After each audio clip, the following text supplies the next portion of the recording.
They laughed when I cleaned their floors. Years later, I owned the company. They called me just the maid. They laughed behind my back, tossed trash at my feet, and acted like I didn't exist. But what they didn't know was that I was watching, learning. And 5 years later, I bought the company that treated me like dirt. My name is Maya, and this is my story. If you've ever been looked down upon or counted out of life, hit the subscribe button. It's completely free, and you'll never miss a comeback story of resilience, determination, and second chances. I truly appreciate your support as we travel together along these emotional roads. Now, let's see how Maya, our young single mother, fared. At 23, I was navigating the aftermath of a tumultuous divorce, left to raise my 3-year-old daughter, Lily, alone. We found refuge in a modest motel room, the peeling wallpaper and flickering neon signs a stark contrast to the dreams I once held. Desperation led me to accept a janitorial position at Sterling & Co., a prestigious marketing firm nestled in the heart of the city.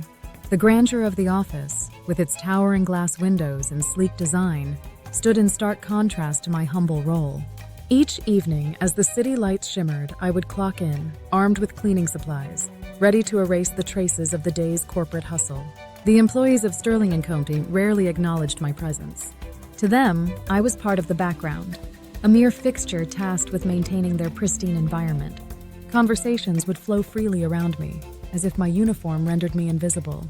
One individual in particular made her disdain evident, Brielle, the CEO's niece. With an air of entitlement, she would often leave messes in her wake, expecting me to clean up without so much as a glance in my direction. "Don't forget the trash in the executive suite, Cinderella," she'd sneer, her designer heels clicking away before I could respond. But I listened. I observed. Late-night strategy sessions, client pitches, internal gossip. I absorbed it all, tucking away insights and information, recognizing that knowledge was a power I could quietly amass. Amid discarded documents and forgotten meeting notes, I found an unexpected education. Presentations, marketing strategies, client feedback, all became my textbooks.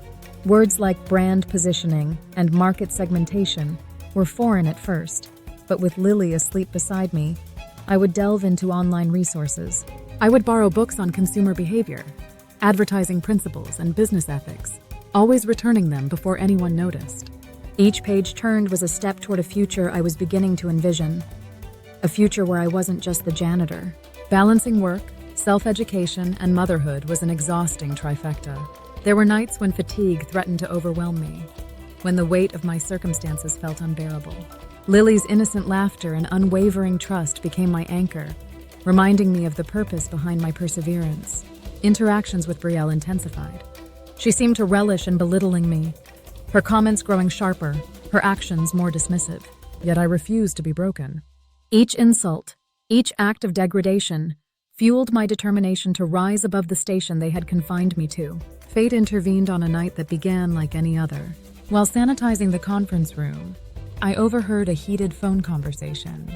Brielle was speaking candidly, her words laced with frustration and arrogance. "I don't care if the numbers are inflated," she snapped. "As long as the client keeps investing. It's not our problem. It's all about perception." A chill ran down my spine. The implications were clear. Deception, unethical practices, a betrayal of client trust. I knew the gravity of what I had stumbled upon. The revelation left me at a moral crossroads. Exposing the malpractice could lead to job loss, not just for me, but potentially for many innocent employees. Yet remaining silent would make me complicit in the deceit. After nights of contemplation, I decided to act. Anonymously, I compiled the evidence and forwarded it to the firm's major clients and regulatory bodies. The fallout was swift and severe. Contracts were terminated. Investigations launched. Sterling & Co.'s reputation lay in tatters. With Sterling & Co. collapsing, I saw an opportunity amidst the chaos. Drawing upon the knowledge I had painstakingly acquired, I established Clarity Creative, a boutique marketing agency committed to transparency and ethical practices.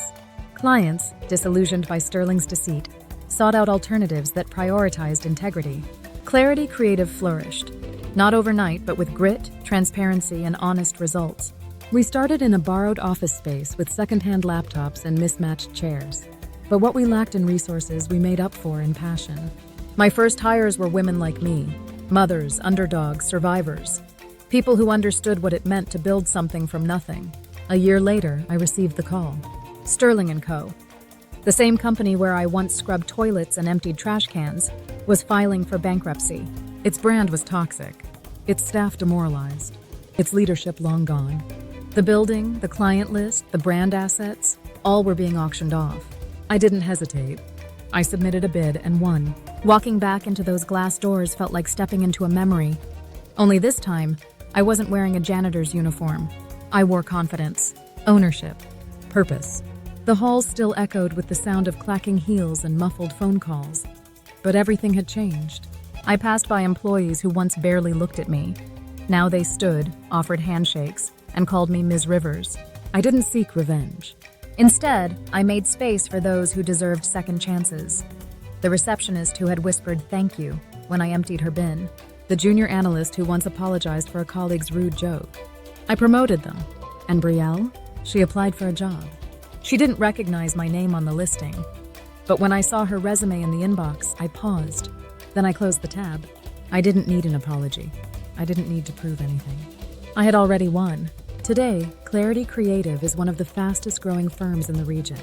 We speak at conferences. We mentor single mothers. We run campaigns that don't just sell, they inspire. Lily is 9 now, and she knows no one can define her but herself. She asks questions about courage, about doing the right thing, even when it's hard. And I tell her, sometimes people will try to put you in a box. They'll define you by your job, your past, your clothes. Let them. Because one day, you might own the very thing they said you didn't belong in.